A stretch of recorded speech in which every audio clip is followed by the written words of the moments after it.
Hello guys, welcome to our YouTube channel. तो आज हम स्टार्ट करने वाले हैं टैब सीरीज का next insert tab.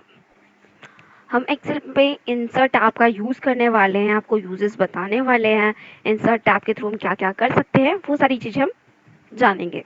Insert insert जैसा कि नाम से ही पता चल रहा है, इंसर्ट का मतलब लेना कहीं से। ठीक है, कि जैसे हम कहीं से बाहर से कुछ डेटा ले सकते हैं, चार्ट ले सकते हैं, इमेजेस ले सकते हैं।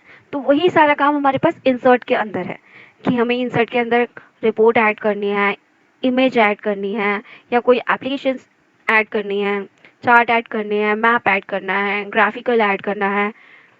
तो इस टाइप से हम ये सारी चीज़ें वन बाय वन प्रैक्टिकल करके देखेंगे यहाँ पे कि हम इंसर्ट में क्या क्या चीज़ें ऐड कर सकते हैं और किस तरीके से कर सकते हैं। तो आइए स्टार्ट करते हैं इंसर्ट टैब। इंसर्ट टैब के अंदर हमारे पास सबसे पहले कैटेगरी जो है वो टेबल्स की है, यानी कि टेबल्स पे काम करना। टेबल के अंदर सबसे पहले हमारे पास आता है पिवट टेबल। पिवट क्या करता है? पिवट आपका एक रिपोर्टिंग टाइप है। अब देखेंगे, easily arrange and summarise complex data in a pivot for information you can double click a value to see the detailed values make up the summarized total। Pivot के अंदर हम क्या कर सकते हैं? अपने रिपोर्ट को बहुत इजीली समराइज कर सकते हैं एंड किसी भी समराइजेशन पे डबल क्लिक करके उसको पूरा डिटेल देख सकते हैं। जैसे कि मैं अपने डेटा को ऑल सेलेक्ट करती हूँ कंट्रोल ए के साथ एंड इस पे मैं अप्लाई करती हूँ पिवट। पिवट में दो कंडीशन पूछता है आपके पास, न्यू या एग्जिस्टिंग। न्यू मतलब वो आपको एक न्यू शीट क्रिएट करके उस पर पिवट उस पर प्लेस कर देगा। एंड सेकेंड है एग्जिस्टिंग। एग्जिस्टिंग क्या करेगा? जहाँ पे आपके पास डेटा है, आप उसी पे देना चाहते हैं तो आप उस पर भी लोकेशन प्लेस कर सकते हैं पिवट की। तो हमने यहाँ पे न्यू सेलेक्ट किया एंड ओके करते हैं, तो आप देखिए मेरे पास एक न्यू शीट क्रिएट हो गई, शीट 4 के नाम से। यहाँ पे हमारे पास पाइवेट का इंटरफेस आ गया एंड यहाँ पे उसकी फील्ड्स आ गई। फील्ड्स के अंदर जो भी मेरे डेटा के अंदर हेडिंग थी वो सारी यहाँ पर शो कर रहा है। अब पिवट कैसे बना सकते हैं? पिवट बनता है आपकी कंडीशन के अकॉर्डिंग, आपकी रिकमेंडेशन के अकॉर्डिंग। आपको ईयर कॉलम में चाहिए, रो में चाहिए, एज पर योर रिक्वायरमेंट आप जैसे भी रिपोर्ट को मॉडिफिकेट कर सकते हैं। मैंने कहा मुझे ईयर कॉलम्स में चाहिए, मेरे पास 3 ईयर है, मैंने कॉलम्स में लिए। एंड मुझे क्या करना है? मुझे रीजन वाइज डेटा देखना है या स्टेट वाइज? तो एज पर मेरी रिक्वायरमेंट है कि मैं रीजन वाइज डेटा देखूं, यानी कि ईस्ट वेस्ट नॉर्थ साउथ के बेस पे। एंड वैल्यूज में हम वो चीजें डालते हैं जो न्यूमेरिकल कैलकुलेशन के लायक होती है, जो हम कैलकुलेट करना चाहते हैं। जैसे हम सेल कर सकते हैं, प्रॉफिट कर सकते हैं, लॉस कर सकते हैं, जितनी भी आप कैलकुलेट करना चाहते हैं वो सारी की सारी फील्ड आपकी वैल्यूज के अंदर आती है। तो जैसे मैंने यहाँ पे सेल्स वैल्यू दे दी यहाँ पे, तो आपको दिख रहा है यहाँ पे मैंने मेरे पास ईस्ट के बेस पे, ईयर के बेस पे डेटा वेरीफाइड हो गया। मतलब दो तरीके से डेटा आ गया मेरे पास, ईयर के बेस पे भी है, रीजन के बेस पे भी। अगर मैं कहूँ 2021 में ईस्ट रीजन में कितनी सेल हुई, तो वहाँ पे ब्लैंक है, यानी कि 0 सेल, यानी कि हमारा ईस्ट 2022 से स्टार्ट हुआ था, 2021 में हमारे पास ईस्ट नहीं था। तो इस तरीके से हम क्या कर सकते हैं? रिपोर्ट समराइज कर सकते हैं। अब आपने देखा जैसे ही हमने पिवट लिया, यहाँ पे दो एक्स्ट्रा टैब ओपन हो गए, एक पिवट एनालाइज का एंड एक डिजाइन का। डिजाइन, सही सी बात है, डिजाइन पे आप सारा डिजाइन का ही काम करेंगे, तो पिवट पे किस टाइप से क्या डिजाइनिंग करनी है वो सारा डिजाइन के अंदर होगा। आपको पिवट टेबल का इंटरफेस चेंज करना है, कलर कॉम्बिनेशन चेंज करने हैं, आप सारी चीजें यहाँ से कर सकते हैं। आपने जस्ट वन क्लिक किया, वो कलर कॉम्बिनेशन आपके पिवट टेबल पे अप्लाई हो जाएगा। देन आता है pivot table style options. Options के अंदर क्या है? आप हेडर को क्या करना चाहते हैं? कलरफुल नहीं करना चाहते, कॉलम का कलर हटाना चाहते हैं, तो इस तरीके से आप क्या कर सकते हैं? कलर कॉम्बिनेशन रिमूव कर सकते हैं। रो को बैंड करना चाहते हैं, कॉलम को बैंड करना चाहते हैं, तो इस तरीके से क्या है? आप कलर, अब जैसे ही मैंने रो का रिमूव किया, आपको कॉलम का बैंड दिख गया, तो इस तरीके से बैंडेड कर सकते हैं आप अपने रो एंड कॉलम्स को। देन आता है ब्लैंक रोज। आपको ब्लैंक रो इंसर्ट करनी है या रिमूव करनी है? इफ आपको इंसर्ट करनी है तो आपको कहाँ करनी है? अपने डेटा पे सिलेक्ट करके आप ब्लैंक ऐड कर सकते हैं, एंड सेम एज आप रिमूव भी कर सकते हैं अगर आपके पास ब्लैंक डेटा है तो। देन आता है रिपोर्ट का लेआउट, कि आपकी रिपोर्ट कैसी होनी चाहिए। अगर अब मैंने रीजन के साथ स्टेट भी रखा, तो अभी आप देखिए कैसे शो कर रहा है। यहाँ पे थोड़ी बहुत प्रॉब्लम आती है जब मेरे पास डेटा बहुत ज्यादा होता है। अभी मेरे पास डेटा ज्यादा नहीं है, 4 ब्रांच की बेस पे स्टेट सेग्रीगेट है, पर अगर मेरे पास काफी ज्यादा डेटा होता है तो मुझे इस तरीके से डेटा समझने में बहुत प्रॉब्लम आती है। तो मैं क्या कर सकती हूँ? रिपोर्ट का वे चेंज कर सकती हूँ। आउटलाइन करना है, टैबुलर करना है, तो मैं टैबुलर कर सकती हूँ। अभी ये काम क्यों नहीं कर रहा? क्योंकि मैंने कुछ गिने चुने रोज को सिलेक्ट किया हुआ है। मैं सारे डेटा को सिलेक्ट कर लेती हूँ और अप्लाई करती हूँ। टैबुलर किया, टैबुलर फॉर्मेट हो गया, एंड मैं आउटलाइन करती हूँ तो आउटलाइन फॉर्मेट हो गया। एंड यहाँ पे आपको आपने जो टैबुलर में दिया और जो सिंगल आ रही है उसको रिपीट करने हैं लेबल्स को, तो आप क्या कर सकते हैं, लेबल्स को रिपीट भी कर सकते हैं। और डू नॉट रिपीट करना है तो आप डू नॉट रिपीट भी यूज कर सकते हैं। फिर आपके पास ग्रैंड टोटल का है, आप टोटल्स ऐड करना चाहते हैं, रिमूव करना चाहते हैं, ये सारी चीजें। ऑन फॉर रो ओनली का देना चाहते हैं तो आप रो ओनली का हटा सकते हैं, लगा सकते हैं, इस तरीके से। हमारे पास ग्रैंड टोटल्स लगे हुए हैं, ये इनके लिए काम करता है। अभी आपने देखा यहाँ ग्रैंड टोटल था, इसने रिमूव कर दिया। मैं ऑन करना चाहूंगी तो मैं क्या कर सकती हूँ, ऑन कर सकती हूँ वापस से डिजाइन पे जाके ग्रैंड टोटल एंड, तो आपने देखा यहाँ पे मेरे पास ग्रैंड टोटल रोज का आ गया। आपको सब टोटल्स नहीं चाहिए तो आप क्या कर सकते हैं, डू नॉट शो सब टोटल, सारे सब टोटल आपके रिमूव हो गए। अगर आपको ऐड करना है तो आप यहीं से ऐड कर सकते हैं, टॉप में ऐड करना है, बॉटम में ऐड करना है, एज पर योर रिक्वायरमेंट आप कोई भी कंडीशन यूज कर सकते हैं पिवट के अंदर। तो ये हमारा डिजाइन में इतना ही था पिवट के। आते हैं एनालाइजिंग में कि पिवट एनालाइजिंग क्या करता है। सबसे पहले आप देखो हमारे पास हमारी टेबल का नाम है टेबल 4। मैंने इससे पहले बहुत सारी टेबल यूज की होगी तो इसलिए सीरीज बाई टेबल 1 2 3 4 ले रहा है कि इसी शीट के अंदर की टेबल कैलकुलेट करता है, आपकी पूरी वर्कबुक की नहीं करता। देन आपकी एक्टिव सेल कौन सी है, स्टेट की है, क्योंकि हमने स्टेट यहाँ पे वर्क कर रहे हैं। अब जिस पे सेकंड जो हमारा आता है, अगर मैं स्टेट के बाद कोई और कॉलम ले लेती हूँ तो वो उसको कैलकुलेट करेगा। जैसे मैंने स्टेट के बाद कैटेगरी ले ली, तो अब देखो यहाँ पे कैटेगरी जिस पे मैंने क्लिक कर रखा है मेरा सेल जिस पे, वो क्या है, एक्टिव सेल है। मैंने यहाँ करा है एक्टिव सेल है। मैं ईस्ट पे आती हूँ तो वो क्या हो गया, रीजन एक्टिव सेल होगा। तो इस तरीके से वो एक्टिव और डीएक्टिव सेल दिखाता रहता है। देन आपके पास ग्रुप का ऑप्शन आता है, जो हम नॉर्मली ग्रुप करके उसका सब टोटल वगैरह कैलकुलेट करते हैं। तो ये ऑलरेडी हमारा ग्रुप है और यहाँ पे हम जैसे ही सब टोटल ऑन कर देंगे तो हमारा ग्रुप का काम करेगा वो। देन आता है स्लाइसर। स्लाइसर क्या करता है, अब जैसे हम यहाँ पे फिल्टर करना चाहते हैं, हम वन पे पहले क्लिक करेंगे, देन कोई एक सिंगल सेलेक्ट करेंगे, देन ओके करेंगे। तो इस तरीके से क्या थोड़ा सा आपका कॉम्प्लिकेटेड लगता है, होता नहीं है पर हमें लगता है। तो उसके बेस पे हम क्या कर सकते हैं, स्लाइसर का यूज कर सकते हैं। अब स्लाइसर कहाँ यूज कर सकते हैं, स्लाइसर आपके या तो टेबल पे यूज होता है या पिवट टेबल पे। स्लाइसर लेते ही आपके पास जितनी भी हेडिंग्स है वो इसके अंदर शो हो रही है। मैंने कहा मुझे कैटेगरी बेस देखनी है, ओके किया। मेरे को जेली का डेटा देखना है, जेली का डेटा आ गया। कैंडी का डेटा देखना है, कैंडी का आ गया। अगर मुझे किसी भी मल्टीपल कंडीशन का डेटा देखना है तो मैंने इन पे क्लिक किया एंड मल्टीपल कंडीशन सेलेक्ट कर सकते हूँ। गम का सिलेक्ट किया तो गम का आ गया। मैं इसको रिमूव कर दूंगी तो मैं क्या कर सकती हूँ, सिंगल वन क्लिक कर सकती हूँ।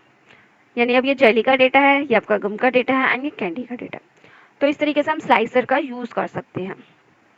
स्लाइसर के बाद आपके पास देखो यहाँ पे दे रहा है इंसर्ट टाइमलाइन। टाइमलाइन टाइम से ही पता चल रहा है, टाइम के अकॉर्डिंग काम करने वाला है ये। तो इसके लिए आपके डेटा में डेट का होना बहुत ही ज्यादा जरूरी है। विदाउट डेट आप टाइमलाइन का यूज नहीं कर सकते। मैंने टाइमलाइन लिया है यहाँ से, तो देखिए मेरे पास डेट है, टाइमलाइन शो कर रहा है। इफ मैं अगर यहाँ से अपना टाइम डेट हटा देती हूँ, मैं आपको शो करके दिखाती हूँ। ये देखिए मैं अपना डेटा रिमूव कर देती हूँ। मैंने डेटा रिमूव कर दिया एंड इसको मैंने अपडेट कर दिया, रिफ्रेश। अब मैं टाइमलाइन का यूज करती हूँ यहाँ पे, तो आप देखेंगे टाइमलाइन मुझे क्या एरर दिखाएगा। तो टाइमलाइन कह रहा है we can't create a timeline for this report because it does not have a field formatted as date. वो कह रहा है कि मैं यहाँ पे कोई भी टाइमलाइन क्रिएट नहीं कर पाऊंगा क्योंकि आपके पास भी टाइम फॉर्मेट में ऐसा कोई भी कॉलम नहीं है। जैसे ही मैं यहाँ पे ऐड करती हूँ डेट का कॉलम एंड वापस से रिफ्रेश कर देती हूँ इसको, एंड अब मैं लेना चाहूँ टाइमलाइन, तो आप देखिएगा मेरे पास टाइमलाइन का ऑप्शन आ रहा है। तो इसके लिए आपके पास डेट का ऑप्शन होना चाहिए आपके डेटा के अंदर। टाइमलाइन लिया मैंने एंड ओके करती हूँ, तो देखिए जैसा स्लाइसर है वैसे मेरे पास अब टाइमलाइन आ गया। मैं अब ईयर के बेस पे, क्वार्टर के बेस पे, जैसी आपकी रिक्वायरमेंट है उसके बेस पे यहाँ पे डेटा देख सकते हैं। मुझे 23 का डेटा देखना है, ये 23 का डेटा आपका। 21 का डेटा देखना है तो ये आपका 21 का डेटा। इफ आपकी कंडीशन है क्वार्टर बेस तो आप क्वार्टर्स भी देख सकते हैं, क्वार्टर 1 में कितना है, क्वार्टर 1 यूज किया, क्वार्टर 2 में कितना है, क्वार्टर 3 में कितना है, या क्वार्टर 4 में कितना है। तो इस तरीके से हम क्या कर सकते हैं, क्वार्टर बेस भी अपना डेटा फिल्टराइज कर सकते हैं। आपको मंथ वाइज करना है, आप मंथ वाइज कर सकते हैं। 2022 जैन कितना डेटा है, तो 2022 का जैन का डेटा आपको शो कर जाएगा। सेम एज डेज में भी करना है, डेज आपका बहुत लंबा हो जाता है तो हम ज्यादातर ईयर, मंथ या क्वार्टर में अपने डेटा को प्रेफर करते हैं। बट आप यहाँ पे डेज के बेस पे भी अपने डेटा को फिल्टराइज कर सकते हैं। अब आपने स्लाइसर लिया है तो स्लाइसर का भी आपके पास, सॉरी टाइमलाइन लिया है तो टाइमलाइन का भी आपके पास फॉर्मेटिंग का टूल आएगा ही आएगा। तो सबसे पहले आपके पास है कलर फॉर्मेटिंग, कि आप टाइमलाइन का कलर फॉर्मेटिंग चेंज करना चाहते हैं। आपने अगर 2-3 कुछ ले रखा है, जैसे स्लाइसर ले रखा है, मेरे पास स्लाइसर अभी क्या है फ्रंट में है, मैं बैक करना चाहूँ तो क्या कर सकती हूँ, सेंड टू बैकवर्ड कर सकती हूँ। सिलेक्शन पेन पे जाके मैं जस्ट वन क्लिक मैं उन चीज़ों को सिलेक्ट कर सकती हूँ सिलेक्शन पेन पे, इसलिए इसका नाम सिलेक्शन पेन है। एंड अलाइनमेंट सेट करनी है तो आप क्या कर सकते हैं, स्नैप टू ग्रिड करना चाहते हैं, यानी इसको जैसे ही कॉर्नर मिले वो वहाँ अटैच होकर आपको अलर्ट दे दे कि वो कॉर्नर पॉइंटर है, तो इसलिए हम ज़्यादातर ग्रिड का यूज़ कर लेते हैं। हाइट बढ़ानी है, रो बढ़ानी है, विड्थ बढ़ानी है, आप अपने अकॉर्डिंग साइज इंक्रीज और डिक्रीज कर सकते हैं। आपको इसमें हेडर रखना है नहीं रखना, आप as per condition on off कर सकते हैं। मैंने हेडर हटा दिया, स्क्रॉलर नहीं रखना तो स्क्रॉलर हटा दिया, टाइम लेवल नहीं रखना तो टाइम लेवल हटा दिया, एंड आपको सिलेक्शन लेबल नहीं रखना तो सिलेक्शन लेबल भी हटा दिया। तो ये सारी चीज़ें आपके पास डिजाइनिंग टाइमलाइन की। वापस से चलते हैं इंसर्ट में। गाइज मैं ये नहीं कहूँगी पाइवट टेबल अचानक से आ जाता है, ये एकदम से आ जाता है। पाइवट टेबल पे आपको थोड़ी सी मेहनत करनी पड़ती है, क्योंकि पाइवट टेबल प्रैक्टिस के साथ आपका और बेहतर होता रहता है। पाइवट के बाद आता है आपका रिकमेंडेड पाइवट। रिकमेंडेड क्या होता है, रिकमेंड क्या होता है, किसी को आगे रिकमेंड करना, यानी उसका नाम देना। तो क्या करना है, आपको अपना सिर्फ डेटा सेलेक्ट करना है एंड इस पे यूज करना है रिकमेंड का। रिकमेंड करते हैं उसने क्या बोलते हैं, आपको टेबल का ऑप्शन दे दिया कि आप अपने डेटा पे इस टाइप के टेबल का यूज कर सकते हैं। ये सारे पाइवट रिलेटेड है, बस ये रिकमेंड कर रहा है आपको, यानी कि आपको इसमें मेहनत करने की जरूरत नहीं है, ये आपको बना बनाया दे रहा है। जस्ट क्लिक ओके, आप देखेंगे आपके पास पाइवट टेबल बन के आ गया। इसी के बाद आता है आपके पास टेबल ओनली। अब जैसे इस पे हम टेबल का अप्लाई करते हैं, ओके आपका पूरा क्राइटेरिया ले लिया जितना भी आपका डेटा है एंड ओके कर दिया। अब देखिए टेबल फॉर्मेट आ गया। टेबल फॉर्मेट आते ही टेबल डिजाइन पे आ गए डायरेक्ट हम। टेबल डिजाइन में सबसे पहले आपके पास कलर कॉम्बिनेशन है, आप कलर कॉम्बिनेशन चेंज करना चाहते हैं, जस्ट वन क्लिक आपका कलर फॉर्मेट चेंज हो जाएगा। मैं इस पे से अगर अपना कलर फॉर्मेट हटाती हूँ तो आपको इसका भी कलर पता चलेगा कि हमने क्या अप्लाई किया हुआ है। देखिए मैंने नो फिल किया है तो इसने क्या कर लिया, इस तरीके से आपको पूरा फॉर्मेट दिखा दिया। अब हमारे पास टेबल डिजाइन लेने का बेनिफिट क्या है, क्योंकि हम काम तो नॉर्मल शीट पे भी कर सकते हैं अपने डेटा पे, पर ज़्यादातर लोग टेबल क्यों यूज़ करते हैं। यहाँ पे सबसे ज़्यादा टेबल यूज़ इसलिए की जाती है कि आप इसको ईजिली फिल्टर कर सकते हैं विदाउट एनी फिल्टर यूज़ करे हुए, कि हम यहाँ पे कंट्रोल एल करके या फिर डाटा पे जाके फिल्टर लगाने की जरूरत नहीं है, बाय डिफॉल्ट फिल्टर आ रहा है आपके पास। सेकेंड वन इज आपको स्लाइसर दे रहा है, आप इस पे स्लाइसर के साथ भी काम कर सकते हैं। आपके पास देखिए यहाँ पे स्लाइसर आ गया, मेरे को एमबीओ का डेटा देखना है, एमबीओ का डेटा आ गया, तो इस तरीके से क्या कर सकते हैं आप स्लाइसर का यूज कर सकते हैं। स्लाइसर के बाद आते हैं हम, आपके पास कन्वर्ट टू रेंज, आप इसको वापस एक नॉर्मल डेटा में कन्वर्ट करना चाहते हैं तो क्या कर सकते हैं, पूरे डेटा को सिलेक्ट कीजिए एंड कन्वर्ट टू रेंज कर दीजिए। यस करते ही देखिए आपकी सारी जो भी फॉर्मेटिंग थी टेबल की वो सारी रिमूव हो गई, बस आपका क्या है कलर कॉम्बिनेशन आ गया। कलर कॉम्बिनेशन भी आपको मूव करना है तो आप क्या कर सकते हैं, सेल स्टाइल में जाके डेटा को नॉर्मल कर देंगे, तो आपका डेटा देखिए नॉर्मल हो गया। तो इस तरीके से क्या कर सकते हैं, आप अपने डेटा को टेबल से कन्वर्ट कर सकते हैं सिंगल रेंज पे। आगे बढ़ते हैं टेबल के साथ ही, तो टेबल के बाद हमारे पास आते हैं इलुस्ट्रेशंस। इलुस्ट्रेशंस क्या होती है, जैसे कि यहाँ पे इमेज दिया हुआ है, लाइक आपके पास फोटो हो गई, शेप हो गई, सारी चीजें आपकी इलस्ट्रेशंस में आती है। सिलेक्ट वन, इलस्ट्रेशन का पहला पार्ट है पिक्चर, यानी कि आप यहाँ पे इमेजेस इंसर्ट कर सकते हैं। आप अपने डिवाइस से कर सकते हैं, अगर डिवाइस के अंदर है तो आपके पास डिवाइस के अंदर है तो सीधा आप डिवाइस से लीजिए, नॉट एन इशू। इफ अगर आपके पास नहीं है तो आप स्टॉक इमेजेस ले सकते हैं, यानी कि जो इनके पास होगी। अब देखिए ये थोड़ा सा लोडिंग में टाइम ले रहा है, ये देखिए इनकी स्टॉक इमेजेस हैं, just click on and insert this, आपके पास ये इमेज आपकी शीट के अंदर इंसर्ट होके मिल जाएगी। ये देखिए साइज बहुत बड़ा लगे तो आप क्या कर सकते हैं, यहाँ से साइज छोटा कर सकते हैं डायरेक्टली। मैंने 1 टाइप किया एंड यहाँ पे भी मैं 1 टाइप कर देती हूँ, तो आप देखिए इमेज का साइज छोटा हो गया। अब आप अपने अकॉर्डिंग इस इमेज का साइज इंक्रीज और डिक्रीज कर सकती हैं।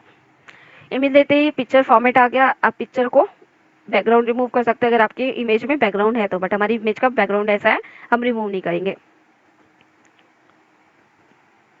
देखिए इस तरीके से बैकग्राउंड रिमूव हो जाएगा। आते हैं करेक्शंस, यानी कि इमेज का आपको करेक्शंस यूज करना है तो आप इमेज करेक्शंस यूज कर सकते हैं, ब्लर करना है तो आप ब्लर कर सकते हैं। कलर अप्लाई करना है आपको अपनी इमेज पे तो आप क्या कर सकते हैं, कलर्स अप्लाई कर सकते हैं। देखिए इतना डार्क फॉर्मेट कर दिया मैंने, तो डार्क कलर भी अप्लाई कर सकते हैं आप इजीली। आर्टिस्ट इफेक्ट अप्लाई करना चाहते हैं तो आप आर्टिस्ट इफेक्ट अप्लाई कर सकते हैं, तो आपके पास बहुत सारे ऑप्शंस मिलते हैं इमेज के अंदर। ट्रांसपेरेंसी यूज़ करना है तो ट्रांसपेरेंट कितना करना है इमेज को, उतना आपका इमेज ट्रांसपेरेंट हो जाएगा। कॉम्प्रेस करना है पिक्चर को तो आप कॉम्प्रेस कर सकते हैं। पिक्चर को चेंज करना है तो आप पिक्चर को चेंज कर सकते हैं ऐसे डायरेक्ट। एंड रीसेट इमेज करने तो आप देखिए जैसी मेरी इमेज पहले थी हमने रीसेट करके पहले जैसी इमेज को ले लिया। देन आते पिक्चर के स्टाइल पे, यहाँ पे आप फॉर्मेट अप्लाई कर सकते हैं कि आप बॉर्डर कैसा देना चाहते हैं अपनी इमेज को। एज पर योर रिक्वायरमेंट आप अपने इमेज को अपने रिकमेंड के अकॉर्डिंग बॉर्डर दे सकते हैं। बॉर्डर का कलर क्या होना चाहिए आप यहाँ से सिलेक्ट कर सकते हैं। इफेक्ट कैसा देना है, अब आपके पास प्रीसेट्स ओनली है। प्रीसेट्स क्या होते हैं, इन सबका कॉम्बिनेशन बना हुआ, तो प्रीसेट्स आपको अप्लाई करने हैं तो आप प्रीसेट्स अप्लाई कर सकते हैं, या फिर आपको खुद 1 बाय 1 सारे इफेक्ट अप्लाई करने हैं। शेडो अप्लाई करनी है, रिफ्लेक्शन अप्लाई करना है, ग्लोइंग देनी है आपको किसी कलर की तो ग्लोइंग यूज़ कर सकते हैं। एजेस रिमूव करने हैं तो आप एजेस रिमूव कर सकते हैं। एजेस क्या होते हैं आपके कॉर्नर पार्ट्स इमेज के, तो वो रिमूव करना है आपको तो वो रिमूव कर सकते हैं। बिवल इफेक्ट डालना है तो बिवल इफेक्ट डाल सकते हैं। एंड 3D रोटेट करना है आपको अपने इमेज को तो आप अपने इमेज को 3D रोटेट भी कर सकते हैं। ऑल टेक्स्ट देना चाहते हैं, ये अभी हमारा न्यू ऐड हुआ है कि अगर आपकी इमेज ऑनलाइन है और वो कोई एरर दिखाती है तो उसकी जगह पे क्या कोई टेक्स्ट दिखा दे, तो हम ऑल टेक्स्ट की जगह पे यहाँ पे क्या डाल सकते हैं, ग्लास है हमारे पास, हम ग्लास करके डाल सकते हैं। तो इस तरीके से हम उसका अल्टर टेक्स्ट भी डाल सकते हैं। देन आपके पास सिलेक्शन पेन आता है, आपके पास बहुत सारी इमेजेस है कि 10-15 आपने इमेजेस यूज़ किए हुए हैं, तो आपने वन जस्ट क्लिक पे आप कोई भी इमेज सेलेक्ट करना चाहते हैं विदाउट ढूंढे हुए। कई बार होता है हमें इमेज बहुत सारी हो जाती है, हौच पौच हो जाता है तो हमें ढूंढना पड़ता है। तो इसमें क्या आपको ढूंढना नहीं पड़ेगा, इमेजेस के नाम आ जाते हैं पिक्चर 1 2 3 4 करके। देन आप जस्ट 1 पे क्लिक करेंगे तो वो आपको 1 सेलेक्ट करके देगा, 5 पे क्लिक करेंगे तो 5 सेलेक्ट करके देगा। तो इसलिए हमारे पास सिलेक्शन पेन होते हैं। इमेज के अलाइनमेंट, जैसे आप टेक्स्ट को अलाइन करते हैं वैसे आप इमेज को भी अलाइन कर सकते हैं। रोटेट करना चाहते हैं तो आप देखिए इमेज को रोटेट भी कर सकते हैं। इमेज की क्रॉप करना चाहते हैं तो आप इमेज को क्रॉप कर सकते हैं। एंड इमेज को आप किस वे में क्रॉप करना चाहते हैं, ओवल शेप में या कोई डिफरेंट शेप में, तो आप उसको क्या कर सकते हैं, क्रॉप कर सकते हैं एज पर योर शेप। हाइट ब्रेथ कम करना चाहते हैं तो जैसा हमने देखा हाइट ब्रेथ हम बढ़ा भी सकते हैं एंड कम भी कर सकते हैं। तो इस तरीके से हम इमेज पे काम करते हैं। आगे बढ़ते हैं। आगे हमारे पास है शेप। हम शेप यूज़ करना चाहते हैं तो हम शेप भी यूज़ कर सकते हैं अपने डेटा पे। देखिए ये शेप है, शेप का भी सेम फॉर्मेट आता है, उसके लिए भी आपके पास डिजाइनिंग टूल्स आ जाते हैं। जैसे आप शेप को यूज़ करते हैं, आप शेप को एडिट करना चाहते हैं तो एडिट पॉइंटर्स लेके क्या कर सकते हैं, शेप को ऐड कर सकते हैं। ये देखिए, तो इस तरीके से हमने क्या कर दिया, अपने शेप को एक अच्छा सा इफेक्ट देके हम इसको चेंज कर सकते हैं। आपने इस आप इसको थोड़ा कम मूव करना चाहते हैं तो आप इसको क्या कर सकते हैं, इन कॉर्नर पॉइंटर से मूव कर सकते हैं। ब्लैक पॉइंटर से आप इसके कॉर्नर्स को मूव कर सकते हैं एंड इस पॉइंटर से आप इसको थोड़ा सा ओवल इफेक्ट दे सकते हैं। देखिए, तो इस तरीके से क्या कर सकते हैं, आप इमेज को भी एडिट कर सकते हैं। फिर आपके पास आते हैं आइकन्स। ये आपके बाय डिफॉल्ट ऑनलाइन आइकन्स होते हैं। आपको आइकन्स लेने हैं अपनी शीट के अंदर तो आप आइकन्स भी ले सकती हैं। मुझे स्माइली लेनी है तो मैंने स्माइली सिलेक्ट किया एंड ओके करती हूँ, तो मैं यहाँ से क्या करती हूँ, स्माइली पिक कर सकती हूँ। तो इस तरीके से आप आइकन भी ले सकते हैं। कन्वर्ट टू शेप करना चाहते हैं तो कन्वर्ट टू शेप हो गया, ये अब आपका एक शेप बन गया, ये आपका एक आइकन ना रहकर। आगे आपके पास 3D मॉडल्स। आप 3D मॉडल्स लेना चाहते हैं, स्टॉक में से लेना चाहते हैं तो आप स्टॉक में से ले सकते हैं। ये देखिए सारे 3D मॉडल्स है आपके पास, आपको किस टाइप का इमेज चाहिए आप सेलेक्ट कीजिए। मुझे हार्ट यूज़ करना है या फिर मुझे ये यूज़ करना है, आपको कुछ भी यूज़ करना है 3D में से, आप क्लिक कीजिए एंड इंसर्ट कीजिए। जैसे मुझे ये बो लेना है, मैंने सेलेक्ट किया एंड इंसर्ट किया, तो आप देखिए मेरे पास इमेज मेरी शीट पे आ गई। तो इस तरीके से हम 3D इमेजेस भी यूज़ कर सकते हैं। आपको चेंज करना है इफेक्ट तो आप चेंज कर सकते हैं। देखिए किस तरीके से लेना है,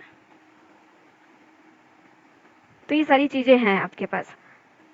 रीसेट करना है 3D मॉडल को तो रीसेट कर सकते हैं आप, कैसा था पहले तो उस तरीके से। अगर आपने कुछ फॉर्मेटिंग अप्लाई की है तो ब्रिंग टू फॉरवर्ड करना है, अल्टर टेक्स्ट देना है, तो ये सारी चीज़ें आपकी वैसे ही चलेगी जैसे हमने स्टार्टिंग में क्लियर कर ली है इमेज के साथ। आगे बढ़ते हैं। आपके पास फिर आता है स्मार्ट आर्ट। स्मार्ट आर्ट आपका एक बहुत इंपॉर्टेंट पार्ट हो जाता है किसी भी चीज़ के लिए। जैसे आपको कोई भी हायरार्की बनानी है तो ये सारी चीज़ें यूज़ करने के लिए हम स्मार्ट आर्ट का यूज़ करते हैं। आपको कोई लिस्ट बनानी है, प्रोसेस चार्ट बनाना है, साइकिल चार्ट बनाना है, तो आपने जस्ट यहाँ पे क्लिक किया एंड अप्लाई किया। जैसे मुझे हायरार्की बनानी है, हायरार्की मैंने लिया, मुझे हायरार्की किस टाइप से बनानी है, मैंने कहा मुझे इस टाइप की हायरार्की चाहिए, ओके किया देखिए मेरे पास इसके टेक्स्ट पेन आ रहा है, यहाँ पे मैं टेक्स्ट डायरेक्ट टाइप कर सकती हूँ विदाउट इस शेप में क्लिक किए। अब जैसे क्या मैं इसके टेक्स्ट रिमूव कर देती हूँ।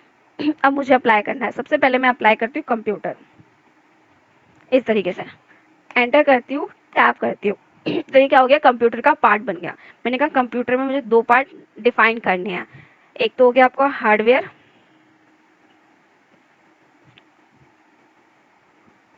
एंड सेकंड हो गया आपका सॉफ्टवेयर। अब मुझे हार्डवेयर के नीचे कुछ हार्डवेयर दिखाने हैं। एंटर किया, टैप किया, तो अब ये हार्डवेयर के नीचे आ गया, यानी अब हार्डवेयर की सीरीज स्टार्ट हो गई। हार्डवेयर में हमने बोला keyboard, enter, mouse, enter, monitor. तो इस तरीके से हमने हार्डवेयर अप्लाई कर दिया। अब मैं सॉफ्टवेयर दिखाना चाहती हूँ। एंटर किया, टैप किया, सॉफ्टवेयर में क्या हो गया, MS Excel, enter, illustration, enter, Adobe या फोटोशॉप। तो इस तरीके से क्या बनाते हैं, हम हायरार्की बना लेते हैं।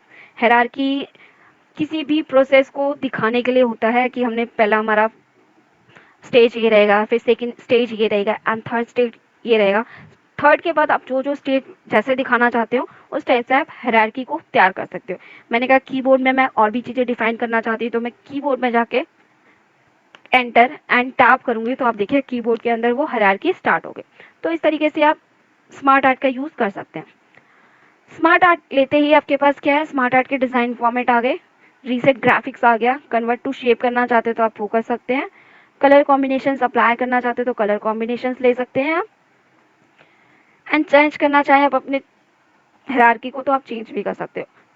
हॉरिजॉन्टल लेबल्ड करना है हायरार्की तो आप हॉरिजॉन्टल हायरार्की भी अप्लाई कर सकते हैं। तो इस तरीके से आप स्मार्ट आर्ट का यूज़ कर सकते हैं एक्सेल में। स्मार्ट आर्ट के बाद फिर आपके पास आता है स्क्रीनशॉट।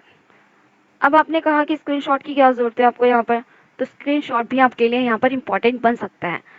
क्यों? क्योंकि अगर आपको किसी भी एक अलग सॉफ्टवेयर या किसी भी अलग डॉक्यूमेंट का एक स्क्रीनशॉट चाहिए तो आप क्या करेंगे, लैपटॉप में फ़ोन से फ़ोटो तो नहीं खींचेंगे ना, तो आपके लिए स्क्रीनशॉट वहाँ पे बेस्ट है। हमने जैसे मैंने यहाँ पे अपनी जीमेल खोल ली या आउटलुक खोल लिया। अब मैं यहाँ पे क्या करती हूँ, स्क्रीन शॉट का यूज़ करती हूँ। अब देखिए मेरे जो जो टैब खुले सारे यहाँ शो कर रहे हैं। मैं कहा मुझे इसकी स्क्रीनशॉट चाहिए, इसकी स्क्रीनशॉट यूज़ कर ली। ये तो थे बाय क्लिकिंग तो ऑलरेडी क्लिक थे हमारे पास स्क्रीनशॉट के अंदर। अगर आपको क्लिक करना है तो आप क्या करेंगे, इलस्ट्रेशन में जाएंगे, स्क्रीनशॉट लेंगे, स्क्रीन क्लिपिंग यूज़ करेंगे। तो देखिए आपको कितना पार्ट चाहिए, मेरे को बस ऊपर के टैब चाहिए क्योंकि मुझे ही दिखाना है ना अपनी वीडियोस में, इसलिए तो मैंने क्या कर दिया, स्क्रीनशॉट लेके इसकी क्लिपिंग तैयार कर लें। तो इस तरीके से मैं यूज़ कर सकती हूँ स्क्रीनशॉट का। सेम आपने देखा इमेज लेते ही आपके पास सारी फॉर्मेटिंग आ गई, आपको क्या अप्लाई करना है, क्रॉप करना है। क्रॉप का सबसे ज़्यादा यूज़ लोग करते हैं क्योंकि हमें इमेज को थोड़ा सा काटना होता है।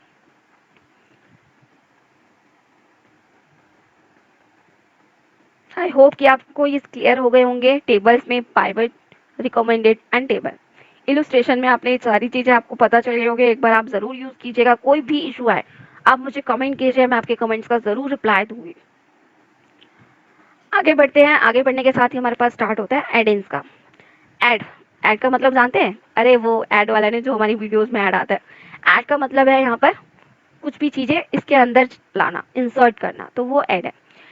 और इसमें दिया हुआ है गेट एडिंस, यानी कि कोई भी आप एक्स्ट्रा फीचर्स ऐड करना चाहते हो अपने शीट के अंदर तो आप यहाँ पे गेट एडिंस का यूज़ कर सकते हो। अब यहाँ पे दो टाइप के एडिंस है, पहले हम दोनों को समझ लेते हैं क्या डिफरेंस है दोनों में। गेट एडिंग यानी कि आप यहाँ से कुछ चीज़ें जाके ले सकते हैं। माई एडिंस यानी कि जो भी आपने चीज़ें ली होगी वो उसके अंदर शो करेगी।